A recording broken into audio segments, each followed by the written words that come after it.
बडो लेटेस्ट आपडेटआव बयखौबो बरायबाय। दिनैनि रादाबखौ फरायदों आं प्रमद खाख्लारि। गिबि निउसआव दङ रासिया इउक्रेननि दावहाया सानफा एफा गिख्रंथाव महर लानायखौ नुनो मोन्दों।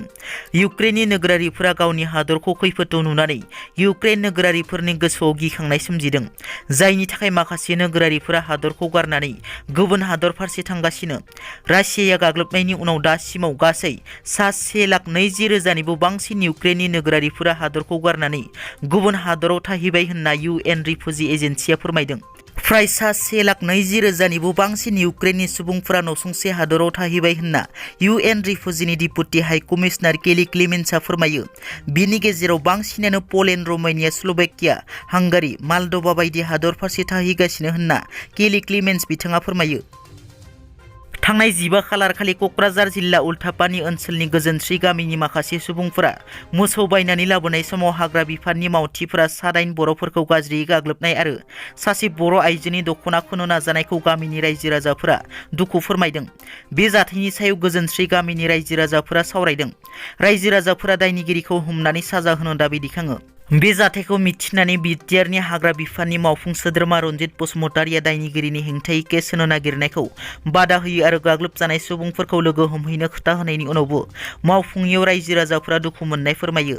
बे जाथायजों भुगिनांनाय सुबुंफोरा दायनिगिरिफोरनि हेंथायै केस होनो थांनायाव बिटिआरनि हाग्रा बिफाननि मावफुं सोद्रोमा रन्जित बसुमतारिया केस होनो बादा होयो आरो अखानायैनो जाथायजों भुगिनांनाय नखराव थांगोन होनना बुंनायनि उनावबो मानो फैयाखैसै होनना जाथायजों भुगिनांनाय आइजोआ सोंथि खालामो।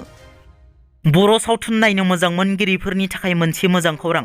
जोंदाव बड'सानि सावथुन 1996 मायथाइयाव रजत कमल नेशनेल एवार्ड मोननो हानाय हाग्रामायाव जिनाहारि सावथुनखौ दिनै रिलिज खालामबाय। हाग्रामायाव जिनाहारि सावथुनखौ निउबो एप्सआव दिनै रिलिज खालामनाय जाबाय। बाक्सा जिल्ला खाग्राबारिनि बारग' NDP रन्जन दैमारि हानजानि लेङाइ आफादगिरि जिरि फिखांनि दुखुथिया नखराव बारग' मन्थ्रि प्रमिला रानी ब्रह्मआ नुजाथि हैदों। बावैसो सान सिगां बारग' NDP जिरि फिखांनि बिफा कान्तिस्वर गयारिया रुंसारि जायो।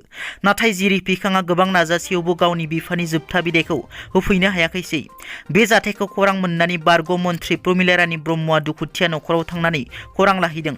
बे जाथायाव प्रमिला रानी ब्रह्म बिथाङा बाक्सा जिल्लानि जिल्ला बेंगिरिखौ सोंखारिदों। जिरि फिखांनो गावनि बिफानि जोबथा बिदायखौ होनो थाखाय गनायथि होयिखौ दुखु मोननाय फोरमायो प्रमिला रानी ब्रह्म बिथाङा।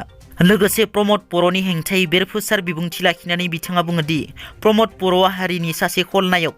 प्रमद बर'आ दिल्लीयाव थांनानै RSS नि आथिं हमनानै गोरोबथा खालामदों, जाय सुक्तिनि गेजेरजों जोंनि BTC नि गासिबो मोनथाय गोहोखौ थेर बेथेर खालामबाय। हाग्रामा महिलारि आरो NDP नि थांखिफोरखौ जाफुंसार होनायनि गुबै हेंथागिरियानो जाबाय प्रमद बर' बिथाङानो गोरोबथा खालामनानै हारिखौ फानदों होनना। रासिया इउक्रेननि दावहाया दिनै 4थि सान। रासिया इउक्रेननि दावहायाव मुलुगनि गोहोगोरा हादरफोरा खावनै बाहागो जानायखौ नुनो मोन्दों। माखासे गोहोगोरा हादरफोरा इउक्रेनखौ मदद एबा गसंदों आरो माखासे गोहोगोरा हादरफोरा रासियाखौ मदद एबा गसंदों।